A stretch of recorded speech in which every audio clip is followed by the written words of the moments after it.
Қайырлы күн достар, каналыма қош келдіңіздер. Бүгін сіздермен борщтың дайындалу жолымен бөлісетін боламын. Видеоны соңына дейін қарап, мені қолдап отыруды ұмытпаңыздар. Ең алдымен етімізді 1 сағат жақсылап қайнатып аламыз. Содан соң картопымызды осы видеодағыдай турап шығамыз.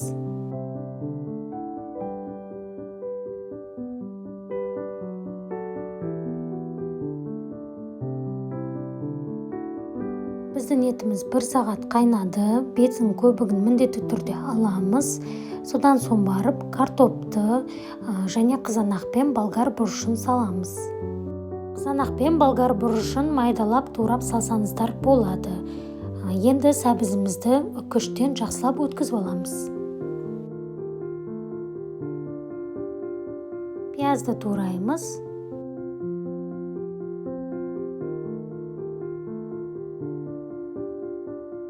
Енді орам жапырағымызды жіңішке етіп, ұзыншалап турап шығамыз.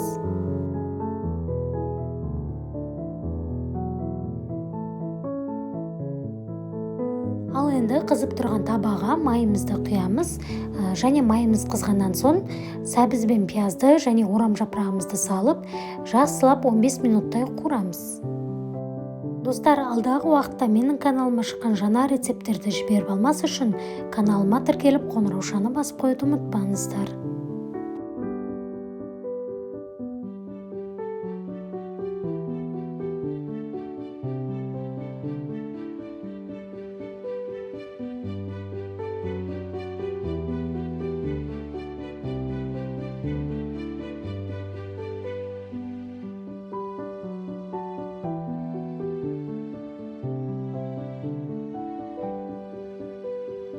Міне біздің орам жапырағымыз қуырылып болды. Көп қуырмаймыз, тек 10-15 минуттай ғана қуырамыз.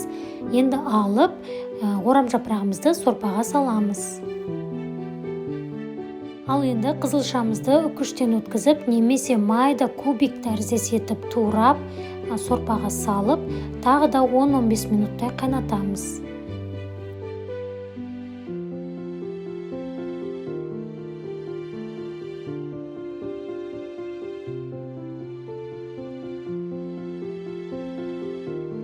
Сонымен біздің борщымыз дайын, өте керемет болып шығады. Достар, міндетті түрде осы рецептпен дайындап көріңіздер, және жақындарыңызды ыстық тағамдармен қуанта беріңіздер. Астарыңыз дәмді болсын.